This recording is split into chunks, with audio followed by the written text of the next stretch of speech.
দেশের মাটিতে হামজা চৌধুরীর অভিষেক ম্যাচটা জাতীয় স্টেডিয়ামে করতে চায় বাফুফে। এজন্য যুব ও ক্রীড়া মন্ত্রণালয় এবং জাতীয় ক্রীড়া পরিষদ সার্বিক সহযোগিতা করছে বলে জানান বাফুফের সহ সভাপতি ফাহাদ করিম। দুপুরে ফুটবল ফেডারেশনের কর্মকর্তাদের সঙ্গে মাঠ পরিদর্শন শেষে এসব কথা বলেন তিনি।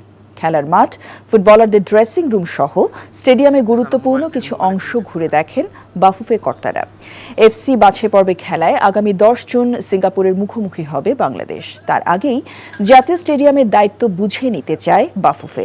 সংস্কার হলেও মাঠ ও খেলোয়াড়দের সুযোগ সুবিধা সংক্রান্ত বেশ কিছু কাজ নিজেদের দায়িত্বেই করতে হবে ফুটবল ফেডারেশনকে। তাই হস্তান্তরের দিনক্ষণ চূড়ান্ত না হলেও দ্রুততম সময়ের মধ্যে স্টেডিয়াম দায়িত্ব পেতে চায় বাফুফে।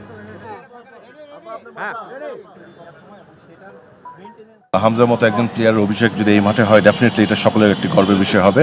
এবং তার চেয়ে বড় কথা, এফসি কোয়ালিফায়ার্সের যে ম্যাচগুলি হবে, মানে প্রথম যে ম্যাচটি বাংলাদেশে হবে, সেটা স্বভাবতই আমরা সিঙ্গাপুরের বিরুদ্ধে যেটা আমরা চাবো আমাদের জাতীয় স্টেডিয়ামে হোক।